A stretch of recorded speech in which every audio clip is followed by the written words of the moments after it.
Human societies are guided and held together by ideas and a shared sense of morality. When the people lose sight of those foundational principles, corruption and dictatorial power inevitably take root. Once criminal elements have taken control of society, it becomes harder and harder to unseat them.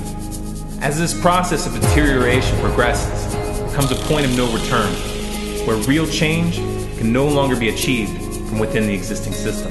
We've reached that point some time ago. It's time to come to terms with that and adjust our actions accordingly.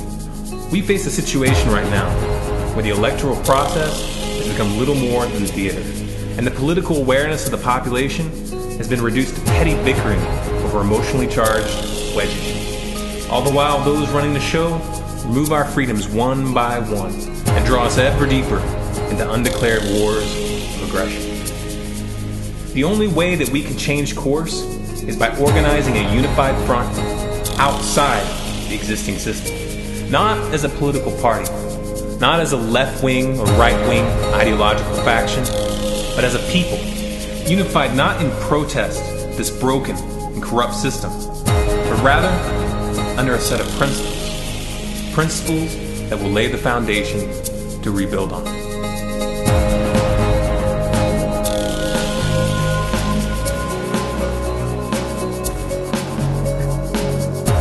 Any right that is a true human right is inherent. Such rights are not granted by government. They are not privileges bestowed by society or created by documents. Therefore, such rights cannot be regulated, limited, or revoked by any such power. Any supposed authority which seeks to strip a natural right from the people is illegitimate and should be dealt with accordingly. The most common way that rights are subverted is through the assertion of rights which are not rights at all. There was a time when it was accepted by all that kings had the right to kill at a whim and to take the freedom and the property of any of his subjects at will.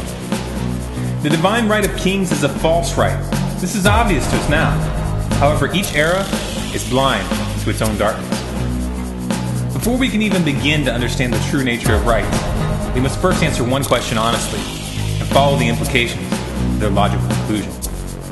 When is violence justified?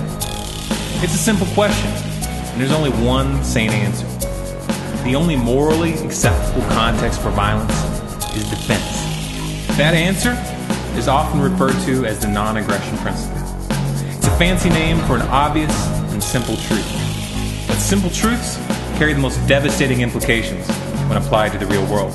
Let's follow those implications and see just what it tells us about rights.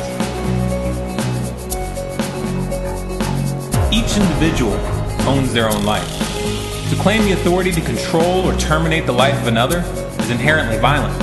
It is a claim of human ownership, and it is a fundamental violation of natural rights. Up until very recently in history, the ownership of other humans was explicit. Slaves and vassals were considered the property of their lords and masters. Their labor was extracted without compensation. Their lives could be taken at any moment, and their freedom was strictly limited. Modern states exercise these same powers, but they disguise their totalitarian nature by distributing the mechanisms of violence and control through elaborate bureaucracies. The ownership of humans is no longer acknowledged outwardly, but on every practical level, it is very much enforced. Torture, assassinations, and wars of aggression are the most blatant expressions of the contempt of the right to life. These acts demonstrate the perverse belief that the life of another person is theirs to destroy at will. They are the ultimate assertion of human ownership.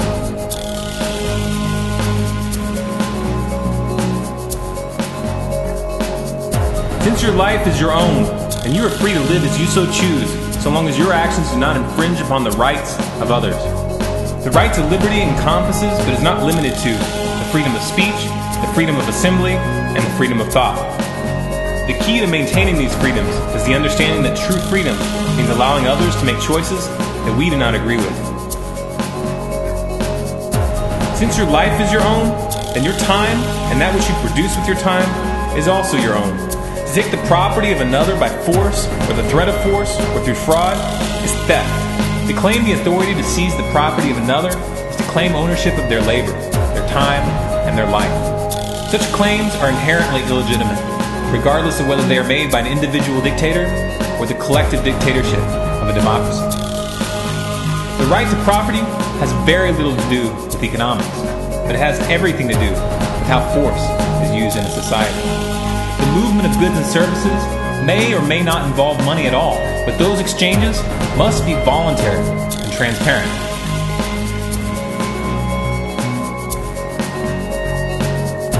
Non-consensual searches of one's home, transport, or person, and the surveillance of communications and personal transactions outside the investigation of a specific crime is an act of aggression. Barriers to travel, employment, healthcare, and other necessary functions which force individuals to waive their right to privacy are veiled forms of violence.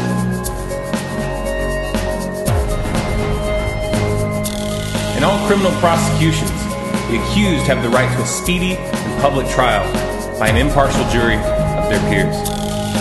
All juries have the right and the responsibility to deliver their verdict in accordance with their conscience, regardless of whether that verdict contradicts written law or statutes. No legal context shall be invented or construed which bypasses the right to a civilian trial. Military detentions and assassinations of civilians, regardless of the nationality of the accused and regardless of the allegations, are direct violations of this right. The right to defense is the boundary which makes all other rights possible. If you do not have the right to defend your life and the life of those that you love, then any of your other rights can be taken from you by anyone with the means to do so. Somewhere between 190 million and 260 million people were murdered by their own governments in this past century alone. This figure far outstrips the number killed by all international and civil wars during that same time period combined. It should therefore be abundantly clear that the state cannot be trusted with a monopoly on violence and cannot be used as a substitute for the right to self-defense.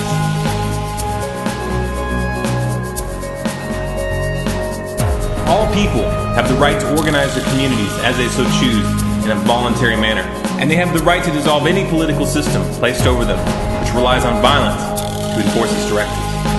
In a society which adheres to the non-aggression principle, the creation and dissolution of organizational structures need not be violent. To dissolve a government is not an act of aggression, but the use of force to suppress such a movement is. When a government initiates force against the people may call upon the right to self-defense. When, in the course of history, a political system shows itself to be an enemy of the natural rights of the people have the responsibility to dissolve that system. To stand passively by without so much as raising one's voice as the tide of tyranny rises is a betrayal of our children and our grandchildren. The first and most important step in changing the course of a culture is the spread and establishment of a new core philosophy. Each and every one of us can help make this happen by spreading these ideas. The Natural Rights Foundation is organizing towards this goal. If you would like to participate, please visit us at naturalrightsfoundation.org.